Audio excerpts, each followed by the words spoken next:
Oke, bismillahirrahmanirrahim. Assalamualaikum warahmatullahi wabarakatuh.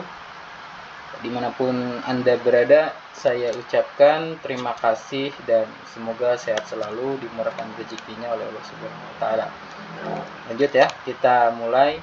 Di sini sengaja saya buat video untuk tutorial pemakaian spreadsheet untuk kebutuhan finance dalam usaha kalian.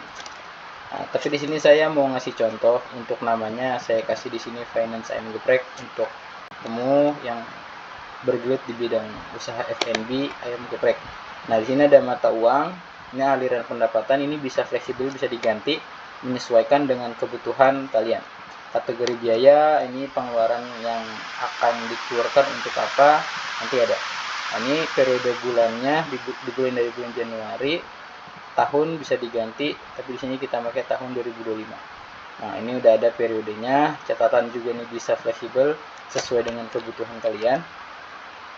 Ini untuk target juga ada. Nah, target isi dengan kebutuhan masing-masing aja. Ntar tujuan kalian juga mau diisi dengan apa? Mungkin kalau di sini ditaruh dengan target pasar internasional, top produk di Shopee, mungkin top produk juga di Tokped atau TikTok, dan juga best seller produk kategori di e-commerce yang lainnya. Nah, kita masuk ke pendapatannya.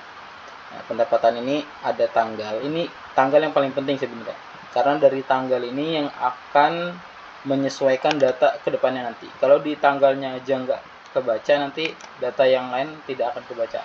Nah, ini yang tadi saya maksud, bisa difleksibelkan. Nah, ini kayak gini. Kebutuhannya untuk apa? Ya, dari skincare 100.000 diambil, didapat dari mana? Dari Facebook contoh. Udah di Facebook berarti. Nah, ini bisa disesuaikan aja. Lanjut ke pengeluaran. Ke pengeluaran juga sama sebenarnya kayak tadi. Tanggalnya juga harus pas, harus sesuai gitu. Nanti kalau nggak sesuai ntar dia nggak kebaca. Nah, ini pengeluaran 100.000 ini dipakai untuk apa? Nah, di sini kan ada untuk iklan Tokped. Nah, ini bisa juga disesuaikan dengan kebutuhan teman-teman semua ya, untuk pengiriman kah, untuk transportasi atau jasa desainer atau jasa konten. Ya, kita lanjut ya ke laporan bulanan.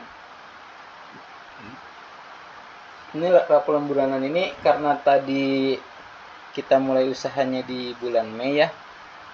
Nah, ini di bulan Mei, maka di sini saya menulis bulan Mei.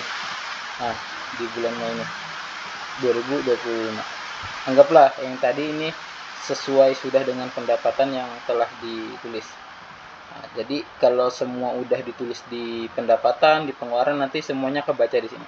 Pendapatannya sekian, pengeluaran sekian, maka hasil profit bersihnya itu sekian. Nanti di sini ada diagram-diagram untuk melihat kasarannya.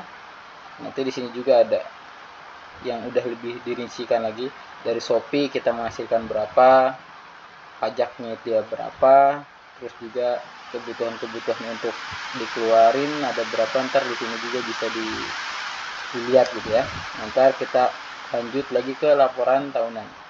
Nah, laporan tahunan ini sebenarnya nggak jauh beda dengan laporan bulanan.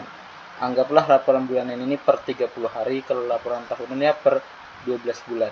Nah, nih kita bisa ngeliat langsung di kotakan ini nih. Nah, bulan Januari, Februari, Maret sampai dengan Desember, ini pendapatan kita tuh sudah berapa banyak juga yang telah dikeluarin, dan juga berapa bersih yang telah kita terima di sini kelihatan ya. Nah, kayak gitu. Nah, habis itu kita lanjut, karena yang ini tuh diagram-diagram, kita lebih fokus di pencatatan keuangannya, laporan per 5 tahun. Nah, jadi kalau tadi yang ini per bulanan 30 hari, ini per 12 bulan, ini per tahun. 2025 kita udah dapat berapa banyak, 2026, 2027, 2028 dan 2029. Nah, kayak gitu ya. Laporan bulanan pilihan kalau kalian mau melihat per bulan. Nah, bisa nih di sini dilihat. Nah, tinggal diubah aja. Contoh, kita mau rubah ke bulan dulu ya. Cobalah Agustus.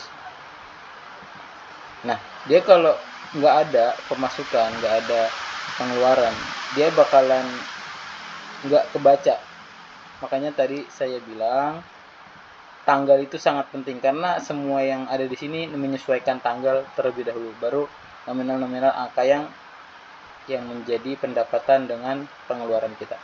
Nah, kita balikin lagi ya ke bulan Mei tadi di awal. Oke. Nah, dia kalau benar datanya ya bakalan keluar. Nah, kayak gitu. Ada juga perbandingan per bulan yang benar-benar pengen kita pilih.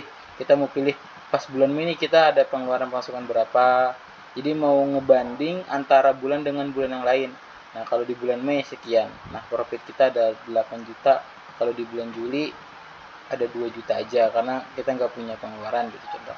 Nah, ini pajak penjualan dihitung dari hasil yang udah kita isi di pendapatan ini, teman-teman. Nah, ini nih ada pajak-pajak. Nanti pajak-pajak ini keluar di sini. Nah, di pajak penjualan sama kan? 2.535.000 sama pendapatan tuh tadi tuh pajaknya. Nah, ini nih. Oke.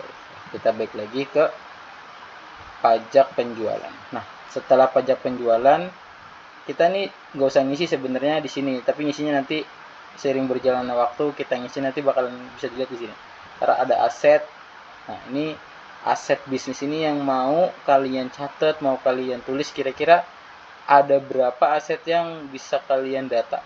Entah kasnya ini yang disimpan atau piutang usaha di orang lain yang bisa kalian simpan di sini, inventarisnya gimana, investasi jangka pendeknya juga apa. Nah, ini bisa ditaruh-taruh di sini nih banyak nih. Kurang lebih seperti itu ya. Baik, dari saya mungkin hanya itu yang bisa disampaikan. Jikalau masih kurang paham bisa ditanyakan lewat DM Instagram saya juga ya teman-teman. Terima kasih. Wabillahi taufiq wal hidayah. Wassalamualaikum warahmatullahi wabarakatuh.